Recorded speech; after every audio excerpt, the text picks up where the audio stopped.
Baik, bahasan kita tentang memori sekunder.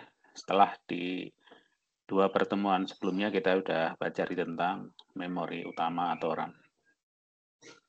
Di pertemuan 6 ini kuisnya kuis K6 ya, bobotnya 1% sudah bisa dikerjakan. Kemudian untuk tugasnya nanti pada pertemuan 7 digabung dengan materi cache memory.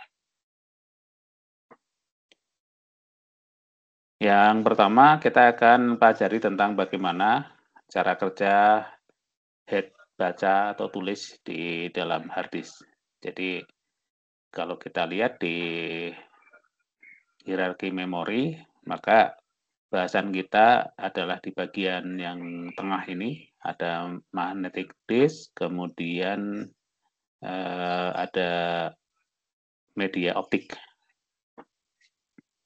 Kalau di pertemuan sebelumnya yang kita pelajari tentang main memory, dia ada di atas dari bahasan kita hari ini, memori sekunder, yang artinya bahasan kita hari ini adalah jenis memori yang lebih lambat dibanding main memory, namun memiliki keunggulan kapasitas lebih besar dan harga per bitnya lebih murah. Cuma kelemahannya adalah lebih lambat. Ini contoh beberapa foto salah satu jenis memori yang banyak kita pakai yaitu hard disk.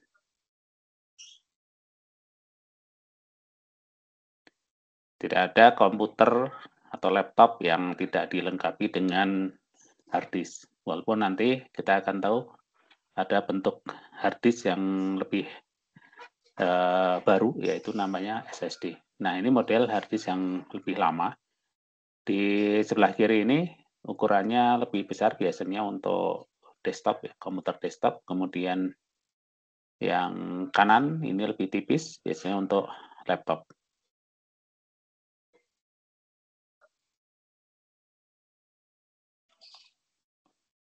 Kemudian ini adalah foto beberapa jenis SSD, solid state disk, yang saat ini semakin banyak digunakan sebagai pengganti atau pelengkap hard disk. Bahkan kalau kita beli laptop saat ini banyak yang tidak dilengkapi dengan hard disk dalam artian adalah magnetic disk, tetapi sepenuhnya menggunakan SSD sebagai penyimpan data. Nah, SSD ini memiliki kelebihan dibanding hard disk, yaitu dalam hal kecepatan aksesnya. Kemudian lebih kecil, dan karena tidak ada bagian yang berputar, maka SSD ini lebih tahan terhadap getaran atau guncangan. Sedangkan kalau hard disk itu kalau sedang berfungsi, kemudian komputer atau laptopnya itu dapat getaran atau guncangan, itu sedikit banyak bisa berpengaruh terhadap hard disk. Sedangkan yang SSD ini lebih andal. Namun kekurangan dari SSD ini adalah seandainya SSD ini rusak, maka seluruh data yang ada di dalamnya ikut hilang. Beda dengan hard disk, kalau hard disk biasanya kalau ada kerusakan, itu juga sifatnya tidak tiba-tiba langsung rusak parah ya. Tapi pasti ada tanda-tandanya, sehingga ada waktu untuk menyelamatkan data. Atau seandainya tiba-tiba rusak, masih ada cara untuk mengambil data. Karena datanya sendiri sebenarnya masih utuh di dalam lapisan penyimpan data. Hanya komponen elektroniknya saja mungkin yang rusak, sehingga bisa dilakukan pengambilan data mungkin dengan mengganti komponen elektroniknya. Sedangkan yang SSD biasanya sudah tidak bisa diambil lagi kalau perangkatnya rusak. Kemudian kapasitas biasanya hard disk itu masih jauh lebih besar daripada SSD, karena SSD itu harganya juga jauh lebih mahal. per bitnya dibanding hard disk. Namun makin ke sini makin banyak komputer yang menggunakan SSD sebagai media penyimpan data dengan kelebihan-kelebihan tadi. Selain hard disk, SSD, ada media penyimpan sekunder lainnya yang sudah lama kita gunakan, yaitu flash disk atau USB flash. Ini beberapa contoh saja, bentuknya beragam. Kemudian ukurannya bervariasi.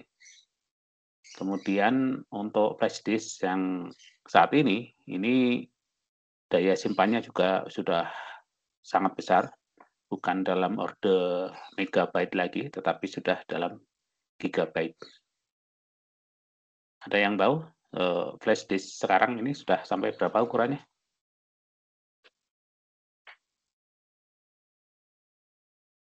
Berapa? 1 tera, Pak. Oh, 1 tera, sudah ada yang punya? Flash disk ya, bukan hard disk, bukan SSD. Flash disk sudah ada yang 1 tera? Kalau nggak salah ada, Pak. Sudah punya atau baru ini dapat info?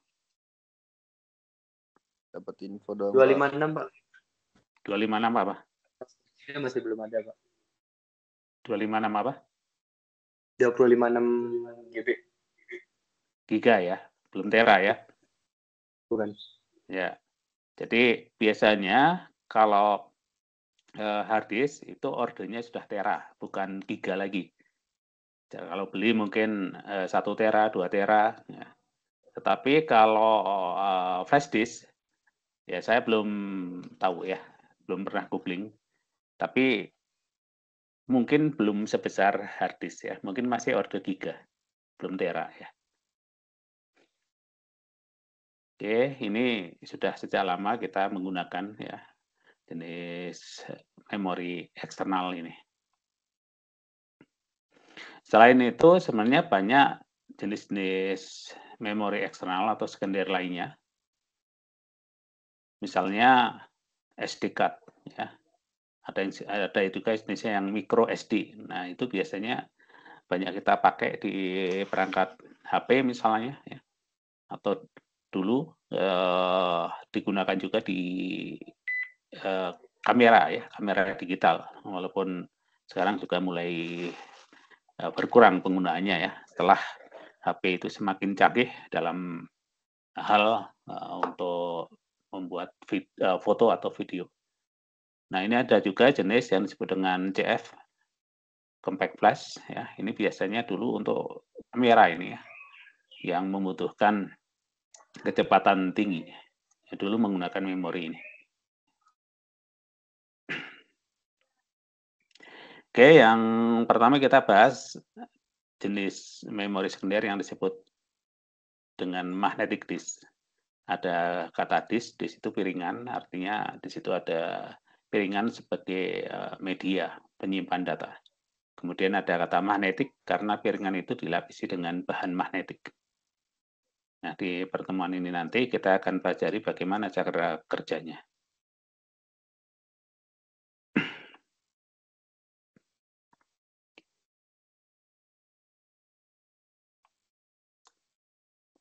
Oke, kita langsung ke contoh gambar. Lapisan penyimpan data di magnetic disk itu contohnya adalah hard disk. Yang gambar bawah ini adalah lapisan atau jalur atau disebut dengan track yang diperbesar ini ya, yang digunakan untuk menyimpan bit data. Jadi satu kotak ini menyimpan 1 bit. Jadi levelnya bit ya yang disimpan. Nah, lapisan ini ada di piringan atau disk yang sifatnya mudah dipengaruhi oleh magnet. Sehingga lapisan ini juga menjadi bermagnet. Nah, kutub magnet ada 2 ya, north dan south ya, utara selatan. Nah, bagaimana lapisan ini bisa bersifat magnet? Itu bisa terjadi saat dilakukan penulisan. Nah, yang bertugas untuk melakukan penulisan adalah head. Yang di hard disk itu ada namanya head, ada 2 jenis. Head untuk menulis yang ini, dan ada head untuk membaca. Jadi untuk membaca dan nulis ya, itu terpisah head-nya. Nah, bagaimana cara kerjanya? Di sebelah kanan ini adalah head untuk menulis. Jadi ini adalah benda yang terbuat dari metal atau logam. Kemudian dililiti dengan kawat, ya, kawat tembaga ini. Nah, ini ilmu fisika digunakan di sini. Mungkin kalian juga pernah praktikum. Kalau ada benda logam, kemudian dililiti kawat, kemudian dialiri arus listrik, maka di sekitar benda logam ini akan timbul medan magnet. Ada kutub utara, kutub selatan. Nah, itulah yang dimanfaatkan untuk menyimpan bit data dengan cara akan menginduksi atau mempengaruhi lapisan magnetik yang ada di bawah head untuk menulis data ini. Jadi misalnya kalau untuk menulis bit 1 itu arah arus listriknya seperti yang di gambar ini masuk, kemudian keluar di sini. Maka di situ akan timbul medan magnet. Misal bit 1 itu seperti yang di gambar ini ya. Posisi magnetnya adalah north dan south. Itu untuk menyimpan bit 1. Maka kalau mau menyimpan bit 0, arah arus listriknya yang dibalik. Jadi masuknya dari sini, keluarnya dari sini. Sehingga kutub magnetnya juga berubah. Jadi ketika menyimpan bit 0 atau 1, arah arus listrik yang dialirkan ke lilitan ini yang diubah-ubah. Sehingga lapisan penyimpan data ini juga kutubnya juga beda-beda. Ada yang north south, ada yang south north, dan seterusnya sesuai dengan bit data yang akan disimpan. Ya. Itu proses penulisannya. Bagaimana dengan proses baca datanya?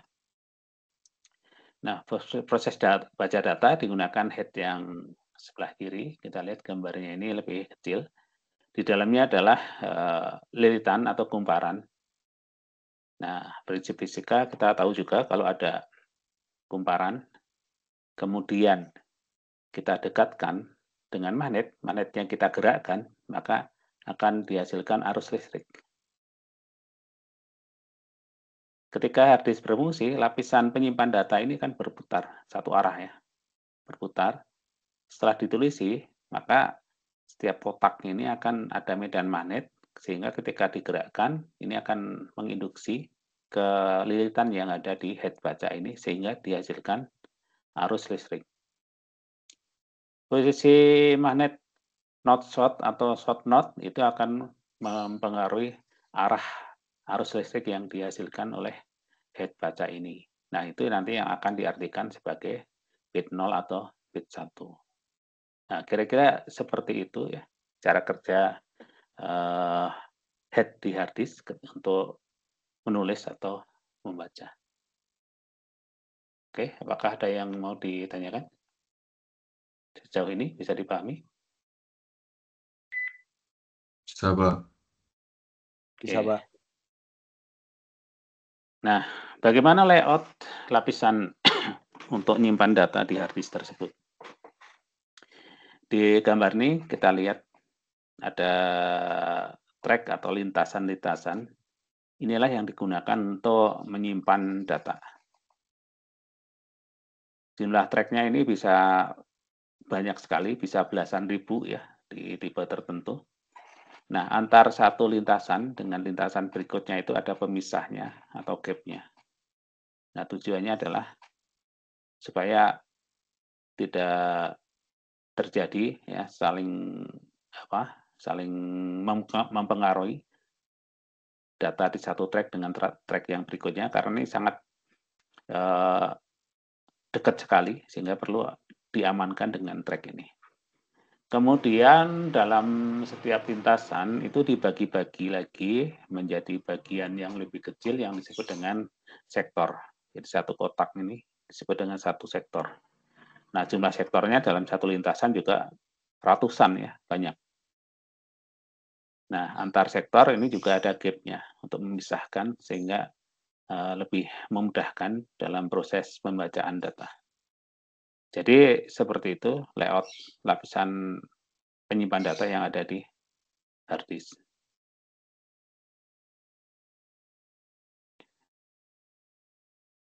Kemudian jenis layout yang digunakan itu bisa ada dua model. Yang pertama adalah CAV, Constant Angular Velocity, dan MZR, Multiple Zone Recording. Ya. Yang kiri ini disebut dengan yang CAV, di mana kita lihat strukturnya itu bisa dibilang simetris ya, simetris dalam artian lebih teratur ya. Ini misalnya sektor itu membentuk semacam apa ini garis diameter ya, jadi lebih teratur dibanding dengan model yang MZR. Nah, apa bedanya antara kedua layout ini adalah untuk yang sebelah kiri, setiap sektor ini menyimpan data dengan jumlah yang sama. Misalnya satu sektornya 12 byte misalnya ya. Maka untuk sektor yang ada di sisi dalam dengan sektor yang ada di sisi luar, ini jumlah data yang disimpan sama. Tetapi kalau kita lihat luasannya, yang di luar ini lebih luas daripada yang dalam. Itu artinya kepadatan data yang di luar ini kurang dibanding yang dalam. Dalam artian ya efektivitas pemanfaatan ruangan jadi kurang maksimal ya. Itu kelemahannya model yang ini. Tetapi strukturnya, jumlah sektor dalam setiap tracknya itu sama. Ya, itu memudahkan dalam pengaksesan juga tentunya ya.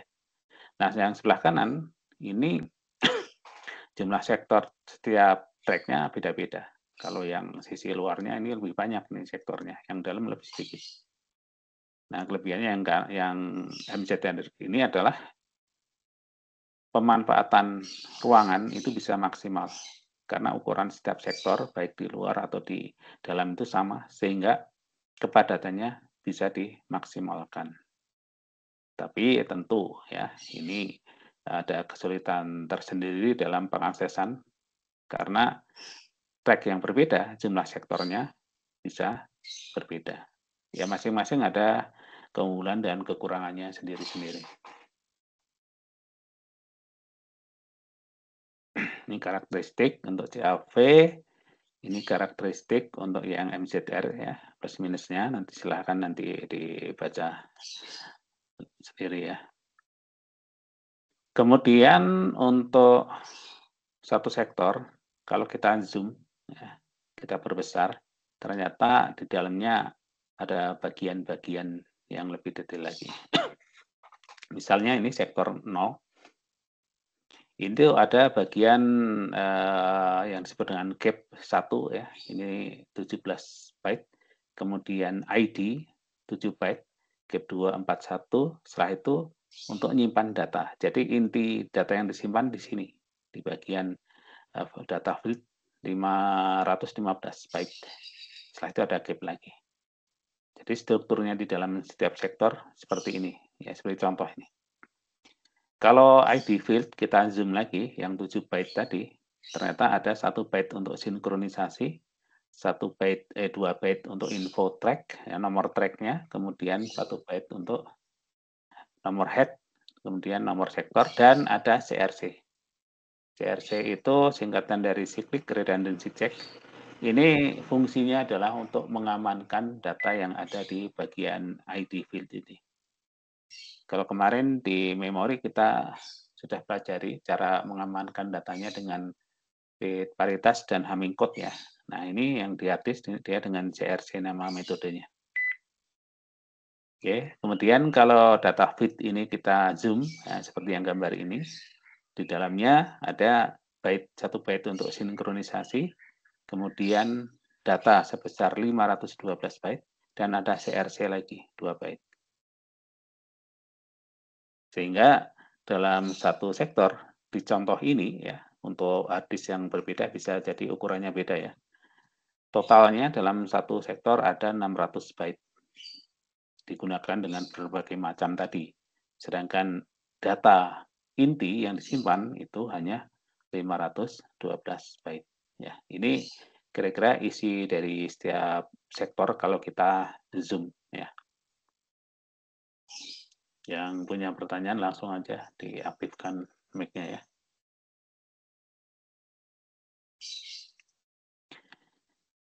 Kemudian seperti apa isi piringan atau disk di dalam hard disk? Nah, di gambar ini kita lihat ada piringan yang berbentuk lingkaran ini ya. Kalau dari samping ini kita lihat ini ada 4 piringan ya. 1, 2, 3, 4. Jadi ada 4 piringan di contoh gambar ini. Kemudian head untuk membaca atau tulis itu ada di ujung sini.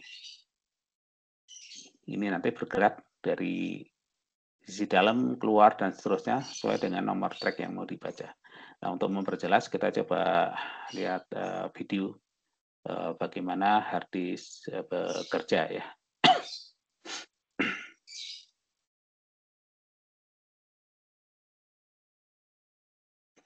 Nah, di YouTube cukup banyak video-video tentang hard disk. Nah, ini salah satunya saja yang juga saya ambil dari hard disk ya. Dari YouTube yang berisi bagaimana hard disk bekerja. Nah, ini piringannya ya. Kalau dari video ini sepertinya hanya satu ya, nggak terlihat di bawahnya ada atau enggak nih. Oke, dan dinyalakan. Nah ini ya, ini head ada di sini nih. Nah, piringan ini berputarannya hanya satu arah ya, tidak bolak-balik, hanya satu arah. Nah ini head yang ada di ujung ini, dia berpindah dari satu track ke track yang lain. Ini banyak track ya, ini bisa ribuan jumlah tracknya atau lapisan penyimpan data.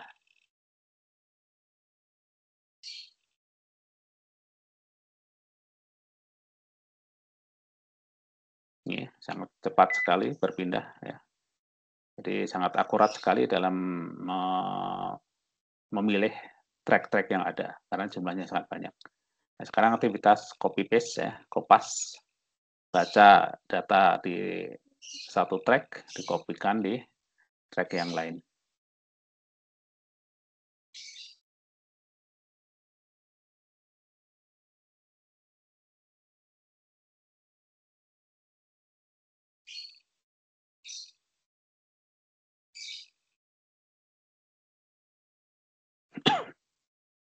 Nah, berikutnya akan melakukan quick format.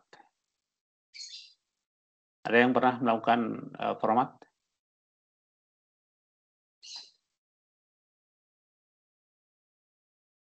Ini misalnya, kalau ini partisi ya, kita klik format. Oke, kita perbesar biar kelihatan.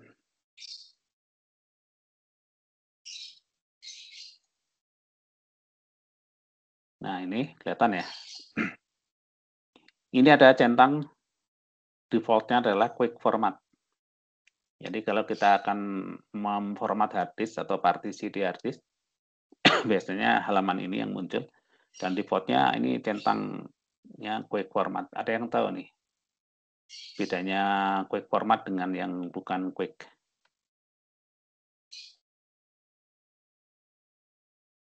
Ada yang punya pengalaman memformat partisi atau hard disk nggak nih? Biasanya kalau memasang hard disk baru, ya, itu perlu dilakukan format ya. Termasuk kalau membuat partisi baru di situ, maka perlu dilakukan format. Ya, kalau kalian punya pengalaman itu ya akan semakin menambah keyakinan ya dalam memanfaatkan hard disk. Nah, di sini ada quick format. Ya, ini bisa dihilangkan centangnya. Kalau centangnya dihilangkan berarti formatnya bukan secara quick. Quick itu artinya apa? Cepat ya. Kalau defaultnya tadi ada seperti ini. Nah, sekarang pertanyaannya, ada yang tahu nggak quick format itu apa? Mana ini untuk keluar dari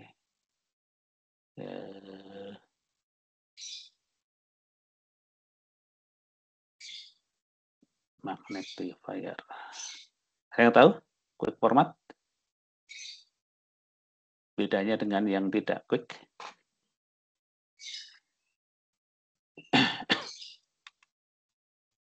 Warna menunya untuk keluar magnifier.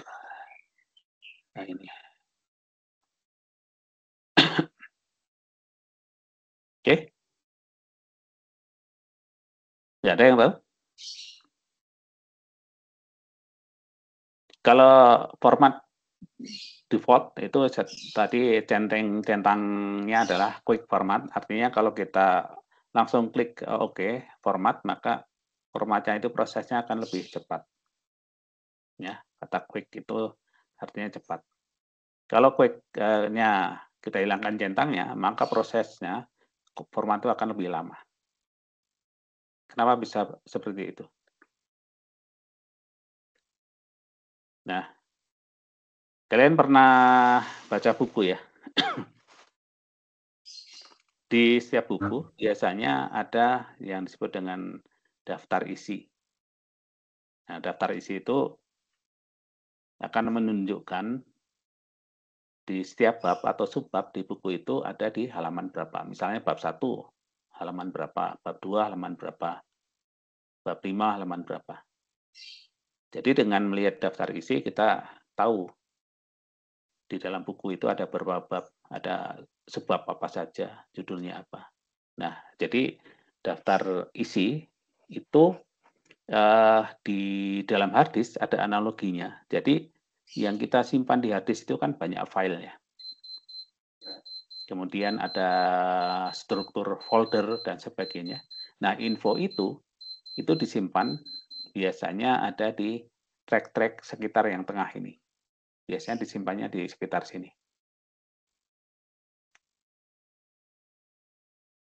Jadi yang disimpan di track yang mendekati tengah ini adalah info isi hard disk, semacam daftar isi di buku. Nah, kalau quick format, sebenarnya yang dilakukan adalah menghapus ya, daftar isi dari hard disk ini. Jadi lebih cepat karena yang dihapus hanya daftar isi. Sedangkan kalau yang bukan quick format, semuanya dihapus. Jadi seluruh di partisi itu dihapus. Sehingga butuh waktu lebih lama. Nah, kalau quick format itu sebenarnya isi datanya sendiri masih ada. Seperti analoginya kalau buku, kita buang daftar isinya, maka bab-bab dari buku itu sebenarnya masih ada. Cuma kita kesulitan kalau mau nyari bab 5, tidak bisa tahu langsung di halaman berapa. Ya. Tapi sebenarnya isinya nggak hilang. Jadi kalau quick format ini, lebih mudah untuk direcover, diambil isinya. Ya, dengan tool tertentu itu masih bisa diambil. Mungkin lebih dari 90% isinya masih bisa keambil lagi kalau formatnya dengan quick. Tapi kalau formatnya yang bukan quick, itu lebih susah ya. Benar-benar ini sudah diubah nih magnetiknya oleh head ini sudah diubah sehingga sangat susah untuk diambil kembali. Walaupun kalau dengan usaha yang agak susah ini masih mungkin, cuma persentase yang bisa keambilnya mungkin lebih sedikit. Ya, itu bedanya quick format dengan yang bukan. Nah, kita coba lanjutkan video ini.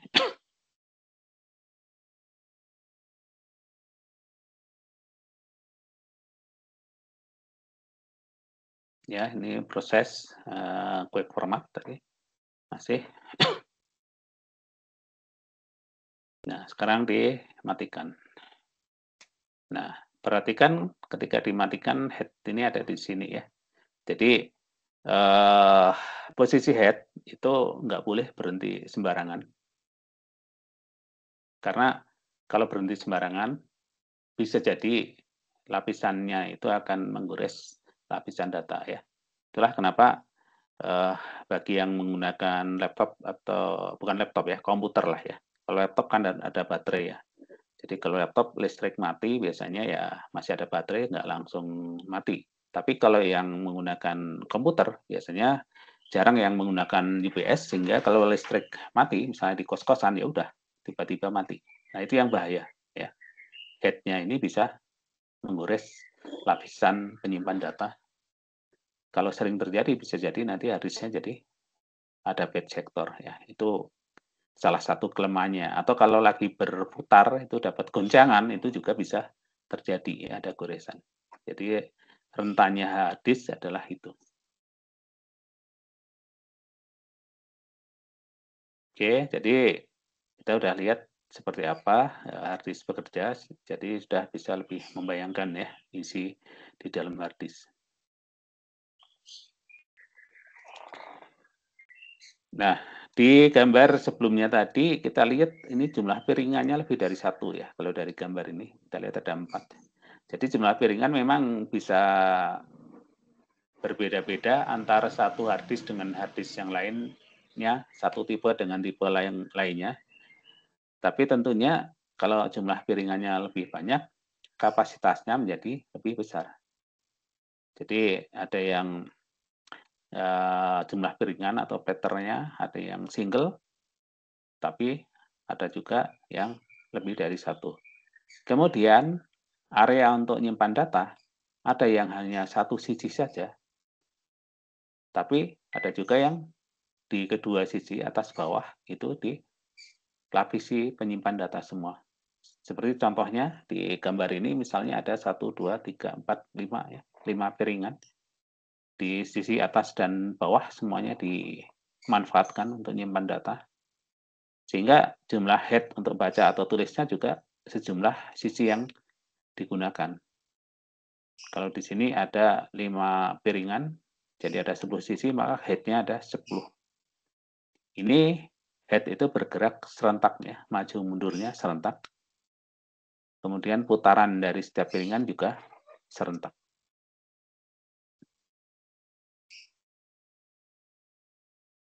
Oke, itu kapasitas yang seperti ini lebih besar ya dibanding hanya satu piringan saja. Nah, bagaimana mekanisme head terhadap lapisan data? Apakah nempel terus atau ada jaraknya atau bagaimana? Dulu sebelum ada harddisk ya, komputer zaman dulu itu menggunakan lapisan yang berbentuk seperti harddisk, namanya disket atau floppy disk. Nah, di dalamnya ada satu piringan, tapi bahannya bukan kaku ya, agak lunak. Biasanya semacam plastik bahannya.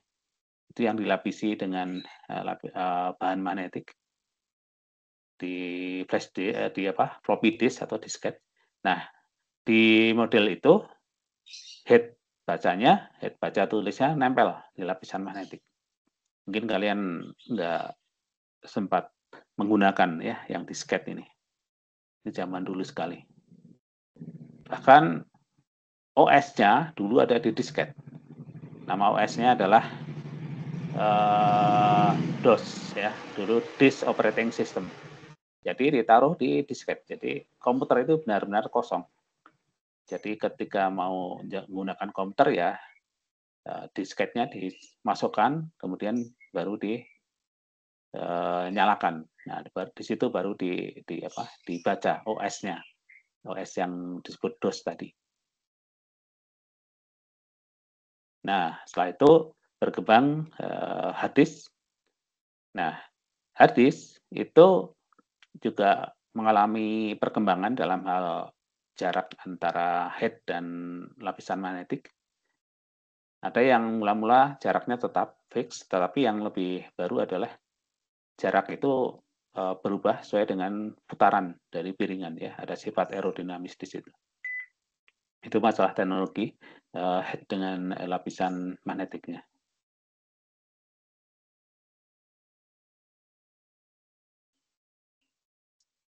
Oke, sebelum kita ke bahasan tentang cara menghitung waktu akses hard disk, apakah ada yang mau ditanyakan?